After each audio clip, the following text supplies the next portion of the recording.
بسم الله الرحمن الرحيم. أقصى اللسان مع الحنك اللحمي مخرج القاف. أقصى اللسان يعني بداية اللسان، مخرج القاف. مثلا أق أق ق ق ق ق أق حق ق. نعم.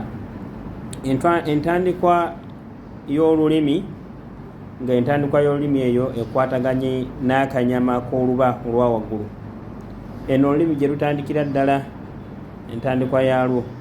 Bwe tuba tubala olulimi entandikwa yaalwo, paati eri okumpi n'eddookooli gye tugamba nti entandikwa y'olulimi. Kati entandikwa y'olulimi eyo ng'ekwataganye n'akanyama k'oluba olwa waggulu wavaawo ennyukuta ya qaf, ne tugamba haqqa qa.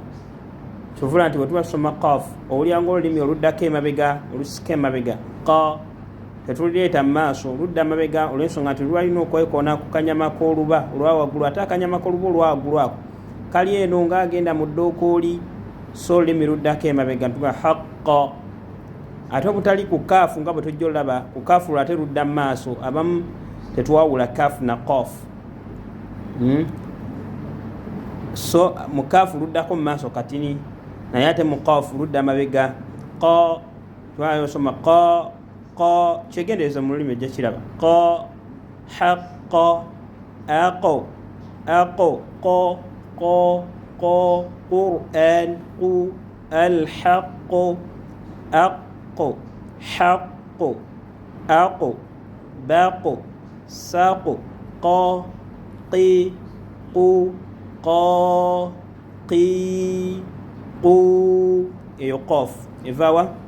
Eva ku ntandikwa y'olulimi kye tuyita aqsa lisan, nga entandikwa y'olulimi eyo ekwataganye waggulu w'akanyama k'oluba olwa waggulu. Oba ntegereka?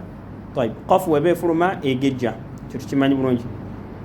Kyova nti olulimi lubeera waggulu, era kiba kyewunyisa oli okusoma qaf nga tegejja. Naga ka ka ka, kyovula nti kasita ogisoma ng'ekogga eva mu kifaananyi kyayo, ate neefaanana kaafu, kubanga wallahi asulu yaayo eteekeddwa okubeera nga egejja, kubanga obufulumiro bwayo olulimi olwedde lwewanika waggulu, ate kyekiyitibwa n'okugejja.